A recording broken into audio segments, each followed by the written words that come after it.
In your book, in A Decade for Mandirs, you emphasize the government's role in restoring the glory of Hindu mandirs.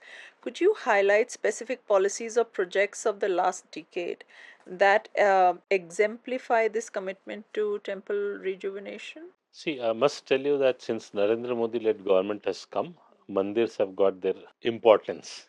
And we have seen many places across the country getting renovated. Their better accessibility is there.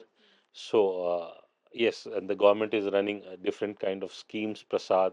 One of them was Kasi Tamil Sangamam.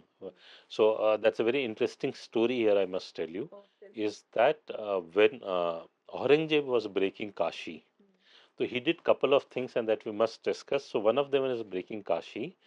The kings in Tamil Nadu started making different Kashis. So that's how we had Tenda Kashi, Shiv Kashi. They said if you'll break all the Kashis, Tamil Nadu will have Kashis. You can't wipe it out. How beautiful. The second part is that he had wiped out all the Brahmins from there. That's true. So Brahmins from Andhra and Maharashtra went and settled. Yes.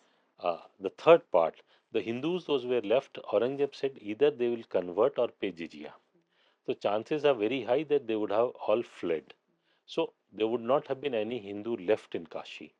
So a king from Karnataka paid jizya on behalf of those kings to Aurangzeb. So when we see Kashi, it is a pan-India thing where people have always come together and stood. So normally we say कि क्या हो रहा था when Mandir was being broken. So yes, it was not that others were not acting on it. You know, even at a Mandir at at Kashi, if you see Maharaja Ranjit Singh gave money to gold plate it. Peshwas gave, King of Nepal gave, King of Bengal gave, Devi Ahilyabai gave. So everybody always came together. It is ours. That signifies our cultural unity that we have been talking of. Correct. So it's mandirs which reflect so nicely. So today the government has come back and they have taken a lot of money from the mandirs. They are still taking money. So I'll still say what they are doing is good.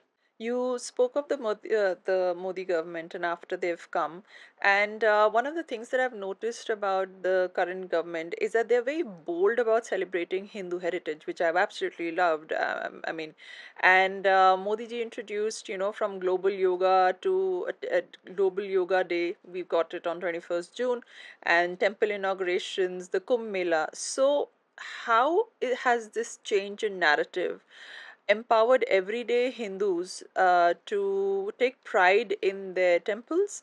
And what is one cultural change that you have observed? Well, I'll tell you what I call it is that after 1991, the economic change that we have seen our country is not because of liberalization that we keep tom-tomming about. And I'll give you the reasons for it. So, because when we talk about 91 liberalization, we talk about LPG.